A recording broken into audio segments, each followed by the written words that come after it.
London, 1890. Factory smokestacks line the Thames, each burning tons of coal daily to power the steam engines driving the Industrial Revolution. But this dominance comes at a catastrophic cost hidden in engineering reports. A typical steam engine operates at approximately 10% thermal efficiency, according to the Transactions of the American Society of Mechanical Engineers, published in 1892. For every 100 pounds of coal shoveled into a furnace, only 10 pounds worth of energy performs useful work. The remaining 90% escapes as waste heat. The human toll is equally brutal. The United States Bureau of Labor Statistics documented 5,131 boiler explosions between 1880 and 1890, killing an estimated 2,100 workers. Each explosion represents superheated steam tearing through steel and flesh, but the true stranglehold is economic. By 1890, John D. Rockefeller's Standard Oil Trust controls approximately 90% of refined petroleum products in the United States, according to the U.S. Industrial Commission report of 1900. In Britain, coal mining interests dominate Parliament. In Germany, the Rhenish-Westphalian coal syndicate controls prices and production. If you want to power a factory, run a locomotive, or operate a steamship, you pay tribute to the coal barons. There is no alternative. In Munich, a young engineer named Rudolf Diesel studies thermodynamics under Professor Karl von Linde at the Royal Bavarian Polytechnic in the 1870s. He becomes obsessed with a single question: what is the theoretical maximum efficiency of a heat engine? According to the Carnot cycle, efficiency depends on temperature difference. Steam engines operate at relatively low temperatures because water boils at 212 degrees Fahrenheit. Diesel's insight is revolutionary. Compress air to extremely high pressure before ignition, and the temperature rises dramatically. Inject fuel at precisely the right moment, and it ignites spontaneously without any spark. The laws of thermodynamics promise 60% or even 70% efficiency, 7 times better than steam. But theory and practice are separated by a chasm of blood and steel. Augsburg, Germany, February 1894. At the Maschinenfabrik Augsburg factory, Rudolf Diesel prepares to test his first working prototype. The machine stands approximately 10 feet tall, with massive cast-iron walls designed to contain pressures no steam engine would attempt.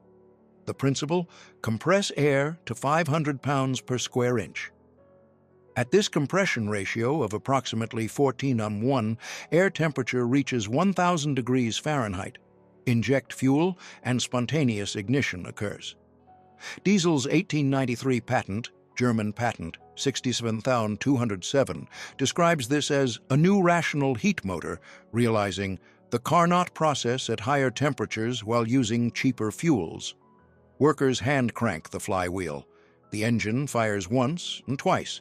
Then the combustion chamber pressure exceeds design limits. The cast iron cylinder cracks. A jet of superheated gas erupts.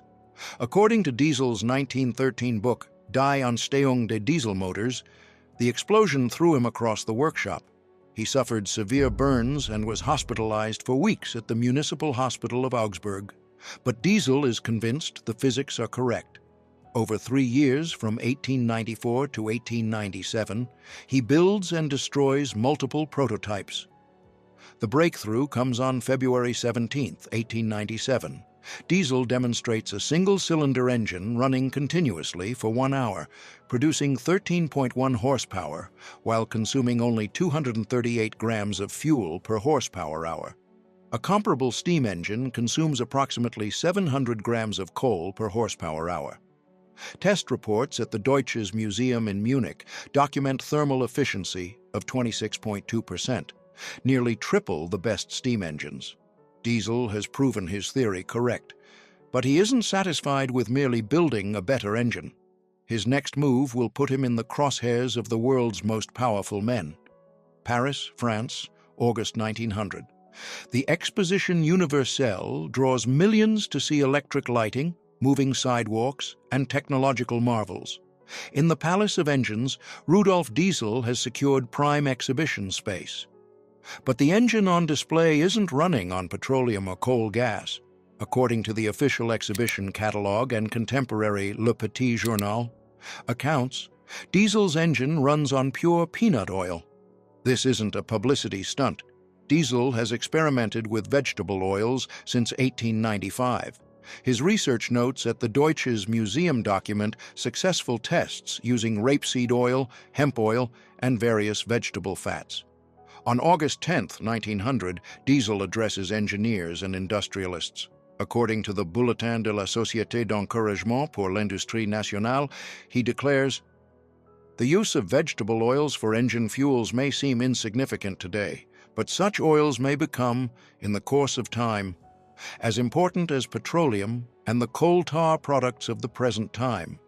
In private correspondence quoted in historian Eugen Diesel's 1937 biography, Diesel, Der Mensch, das Werk, das Schicksal, Rudolf explains his true vision.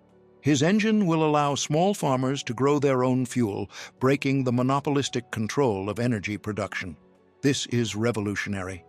Standard Oil controls 90% of American petroleum refining.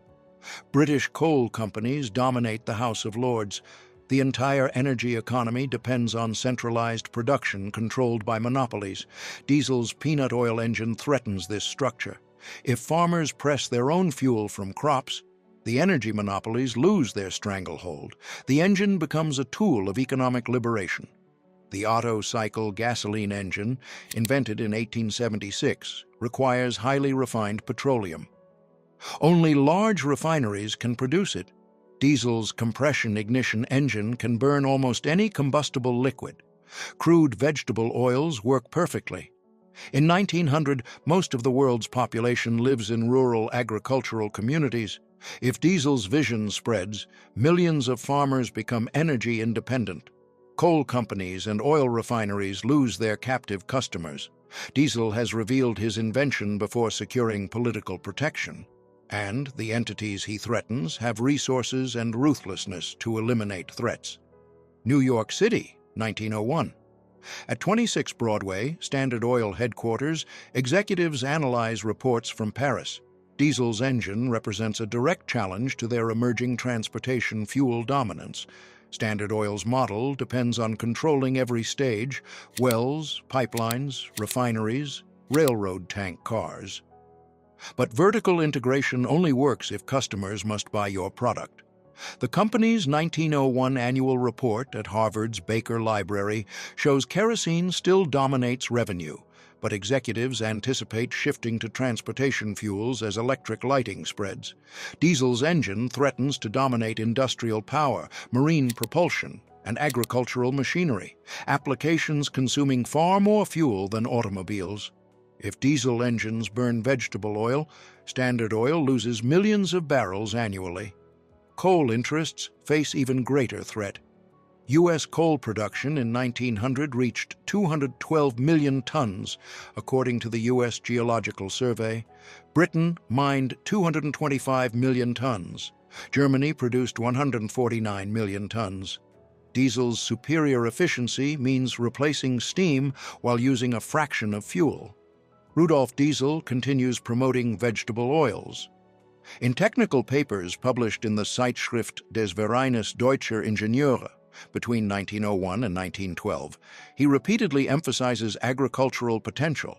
His 1912 article states, "The fact that fat oils from vegetable sources can be used may seem insignificant today, but such oils may perhaps become in course of time of the same importance as some natural mineral oils and the tar products are now." This persistent advocacy makes him a target.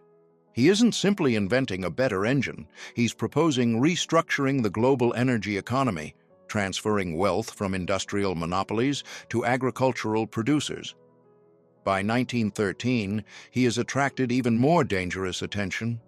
Military intelligence preparing for European war. Berlin, Germany, early 1913. The German Admiralty watches Diesel's engine with intense interest.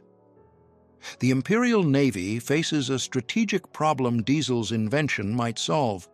Britain's Royal Navy dominates oceans with coal-fired battleships requiring coaling stations worldwide.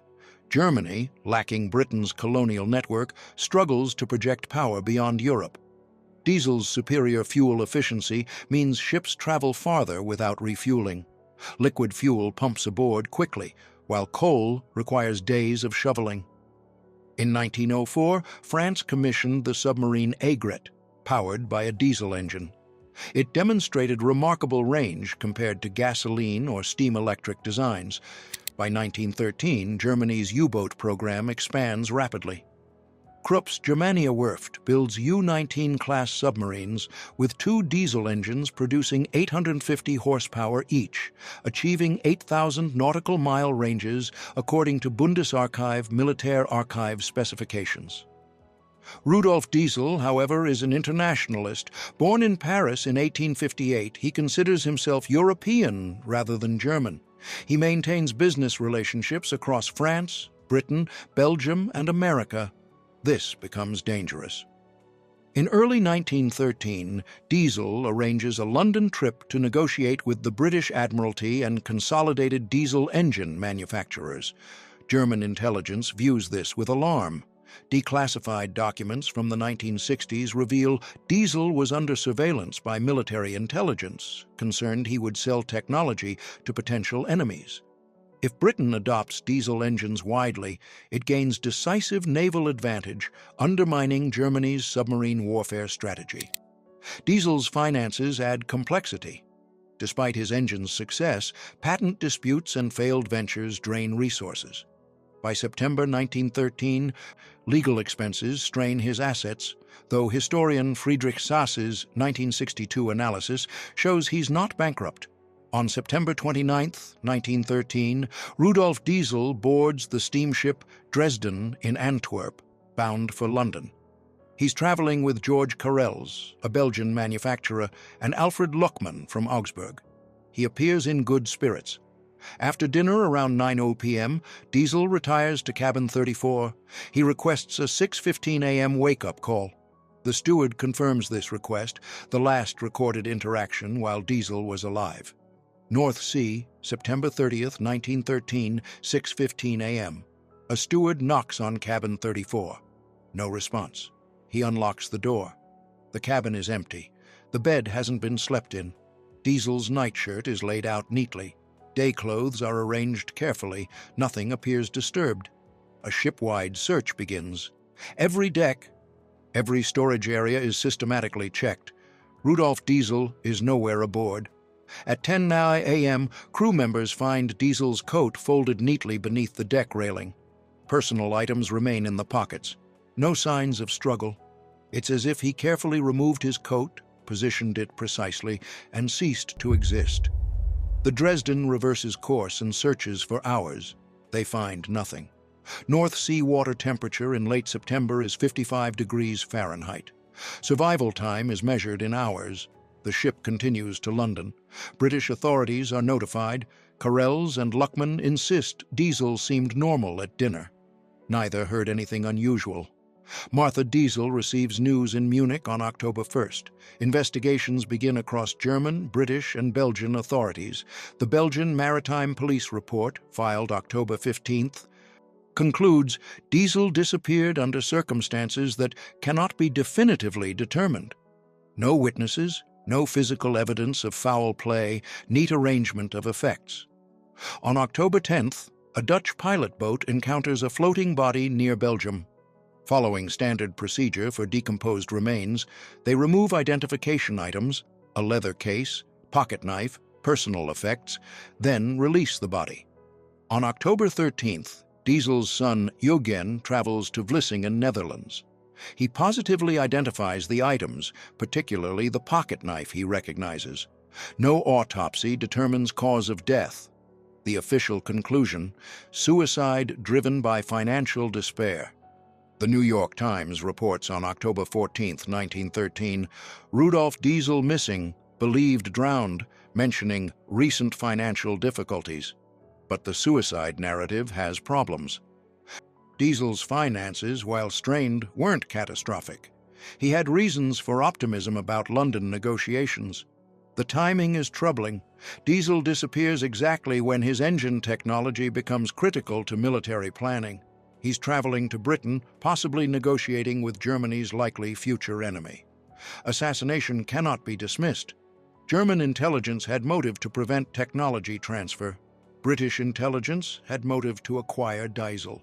Business interests threatened by vegetable oils had financial motive. The neat coat arrangement suggests deliberation. Suicides by jumping typically show agitation or leave notes. Diesel left nothing. The investigation closes without answers. Rudolf Diesel is declared legally dead. The questions remain unresolved. By 1913, diesel engines power submarines, merchant ships, and industrial plants worldwide. Busch-Sulzer manufactures them in St. Louis. MAN produces engines in Germany. Sulzer builds them in Switzerland. But these engines aren't running on peanut oil. Diesel's vision has been buried beneath commercial reality serving petroleum interests. The term diesel fuel enters use around 1920. This petroleum distillate, heavier than gasoline, refined at 350–700 degrees Fahrenheit, becomes the standard. Petroleum companies recognize diesel engines represent a massive market for previously low-value refinery byproducts. Engine manufacturers optimize designs for petroleum diesel. Vegetable oils become impractical.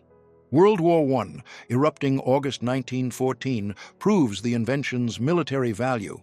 German U-boats sink 6,194 Allied ships between 1914 and 1918, totaling 11.9 million tons, according to British Admiralty statistics.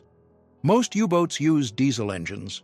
By the 1920s, diesel becomes standard in maritime applications. The U.S. Navy adopts diesels for submarines in 1911.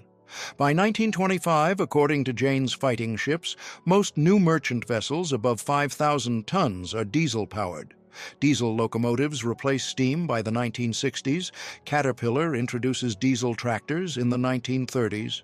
By 1960, U.S. Department of Agriculture statistics show diesels power most large agricultural equipment. Modern global trade depends on diesel engines. Container ships moving 90% of world trade by volume use diesels. Long-haul trucks dominate freight. Heavy construction runs on diesel. Global diesel consumption in 2020 reached 28 million barrels per day, 28% of total petroleum demand, according to the International Energy Agency. But the vegetable oil dream died with diesel. Instead of liberating farmers, the diesel engine became petroleum's most profitable market. Biodiesel production reaches 42 billion liters annually by 2020, less than 2% of total diesel consumption. Rudolf Diesel's disappearance on September 29, 1913, removed the one person with technical credibility and personal commitment to champion agricultural fuel independence. Whether diesel fell, jumped, or was pushed remains unknown. But the consequence is clear.